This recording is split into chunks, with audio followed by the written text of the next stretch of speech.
Hello everyone, my name is Ryan Cam and welcome back to the AFI project. Today we're going to be taking a look at Bonnie and Clyde. This was directed by Arthur Penn and it starred Warren Beatty and Faye Dunaway.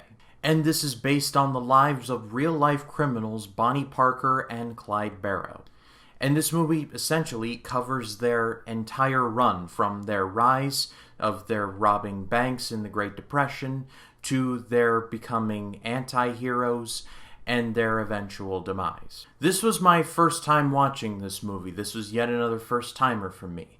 And doing my research, I come to find out that this movie's actually pretty important. This essentially kicked off what is known as the New Hollywood movement, which focused on a lot smaller movies, independent movies, and, well, in terms of content, instead of black and white, very much operating in shades of gray.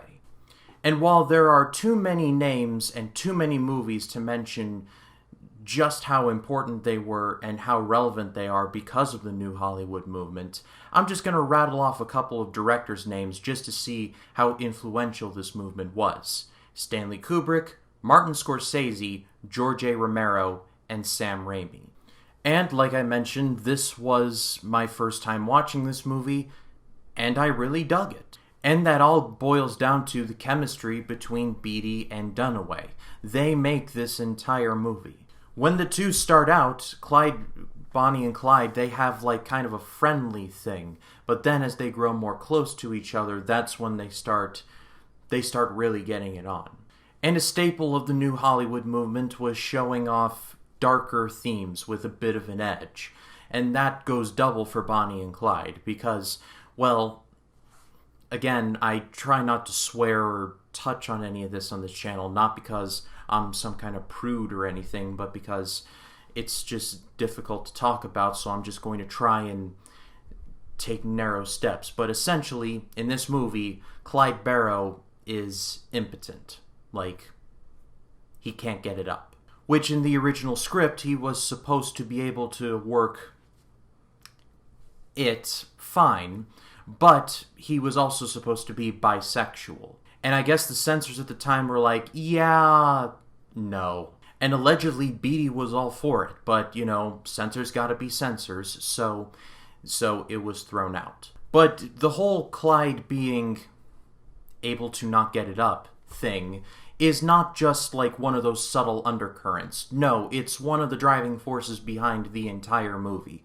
Pay close attention to how this movie visualizes and shoots with their camera guns, like in a very provocative manner.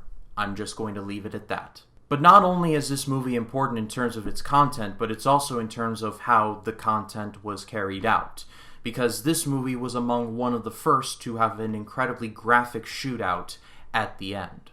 There were shootouts in other movies, but they were done very far away, and when someone died, they would either clutch their chest or something similar to that, and they'd just be like, oh! And then they would keel over. Not so in Bonnie and Clyde. When Bonnie and Clyde meet their death, oh, it's a violent death. And just to show how effective it was, I was sitting there like, ooh.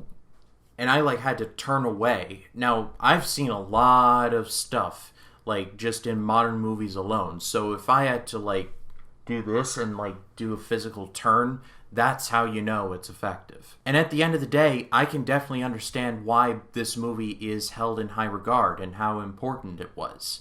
Because in just the content alone, you see that Bonnie and Clyde are treated more like heroes than villains. They're treated kind of like Robin Hood, you know, rob from the rich, give to the poor. And in the context of the Great Depression, they were sticking it to the banks, and so people were like, you know, we really shouldn't be cheering you, but if you could do it again, that'd be great. They don't even meet their end because of honorable policemen just trying to do the right thing for truth and justice and all of that. They humiliate this Texas Ranger, and this Texas Ranger's like, I'm going to get those two, and then spends the rest of the movie trying to find them, and when he does, he just eliminates them. Bonnie and Clyde let their own hubris get in the way, and if they had been a little more smart, I think they would have gotten away. And to bring this point back home, Bonnie and Clyde is one of those movies that definitely it signals, okay, this is where we're going from here on out. And in that way, I have a lot of respect for it. But that is all for me, guys. Thank you so much, as always, for watching. Next time on the AFI Project, we're going to be taking a look at the only X-rated movie to win Best Picture at the Academy Awards. It's called Midnight Cowboy. But if you like this video, please be sure to leave a like, comment your thoughts down below, and if you like this video and you want to see more like it, hit the subscribe button and click the bell to allow notifications. That way, when a new video drops, you'll be the first to know about it. My name is Ryan Cam, and I'll see you in the next one.